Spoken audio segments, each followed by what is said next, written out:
Hey, salut.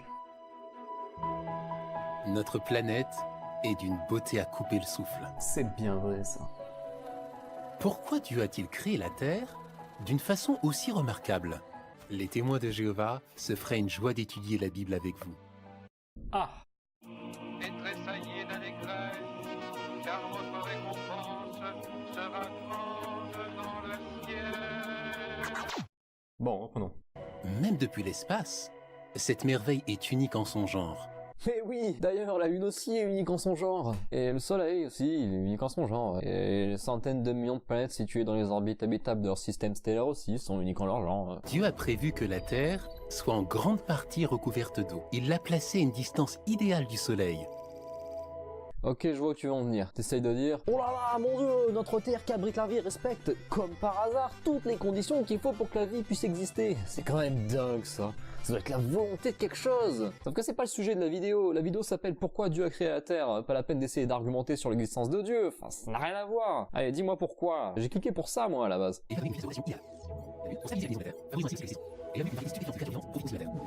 Pourquoi Dieu s'est-il donné autant de mal pour créer cette merveilleuse planète? Ah, ça y est, on y vient. Parce qu'il voulait offrir au premier couple humain, Adam et Ève, un magnifique endroit où vivre. D'accord.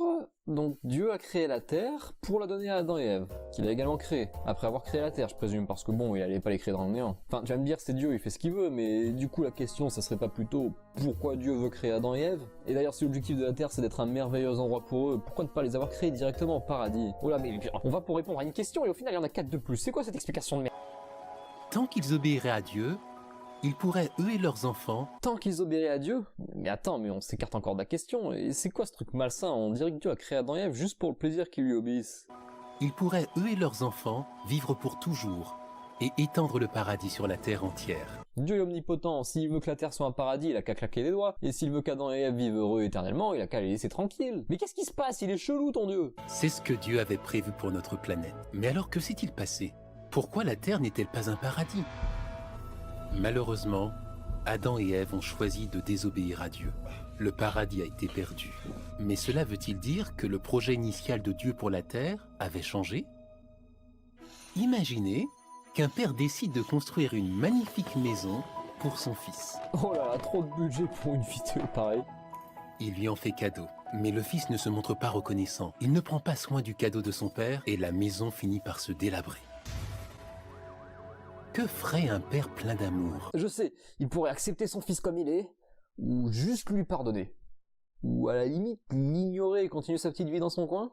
Détruirait-il la maison et tout son dur travail? Non. Non, il la garderait pour la donner à un autre membre de sa famille qui saurait l'apprécier. Je t'aime, fiston. Maintenant dégage de la baraque que je t'ai donnée par pur altruisme, espèce d'ingrat. Pareillement, même si Adam a rejeté le cadeau qui lui a été offert, la Bible dit que la volonté de Dieu pour la terre n'a pas changé. Ah bah si c'est la Bible qui le dit. Son projet tient toujours. Ce cadeau, un paradis sur toute la terre, il veut vous l'offrir pour que vous puissiez y vivre éternellement heureux et en bonne santé. Ou alors, on se tue tous et on va directement au paradis. Le vrai, l'officiel. Enfin, celui qui est décrit dans la Bible, quoi. Mais qu'est-ce qui se passe? Attends, faut que je vérifie un truc. Le chrétien attend la résurrection au ciel auprès de Dieu, afin de le connaître, de l'aimer comme un père et de l'adorer. Le chrétien attend un rapport d'amour direct avec Dieu. Hashtag Nomo. Le témoin de Jéhovah attend la résurrection sur terre avec un Jéhovah dans les cieux qui le gouverne avec 144 000 élus. C'est précis, hein. Le témoin de Jéhovah attend un Jéhovah législateur pour vivre comme maintenant, mais avec les maladies en moins, les guerres en moins et de la nourriture en abondance. Conclusion, les témoins de Jéhovah sont matérialistes, tandis que les chrétiens amassent des trésors non sur terre mais au ciel, comme il est décrit dans la Bible.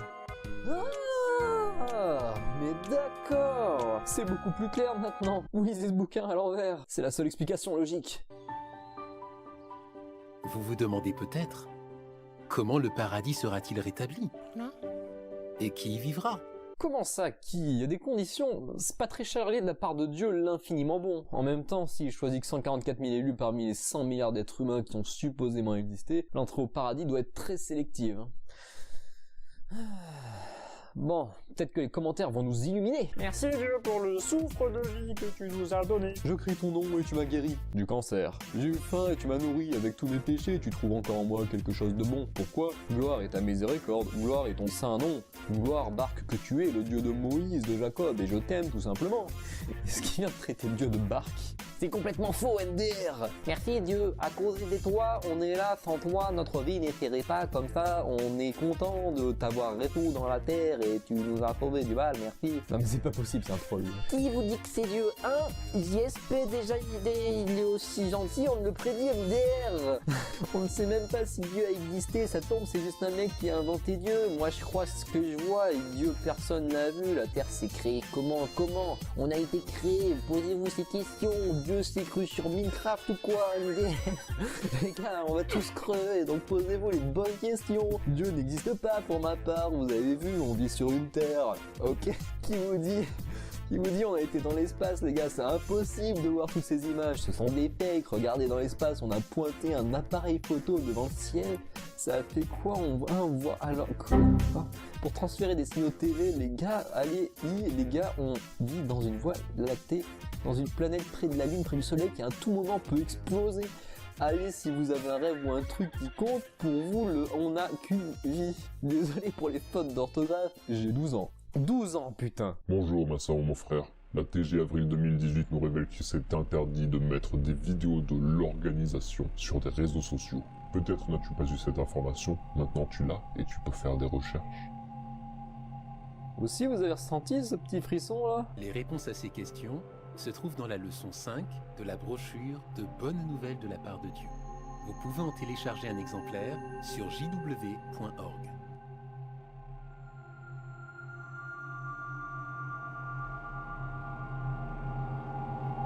Pour la science.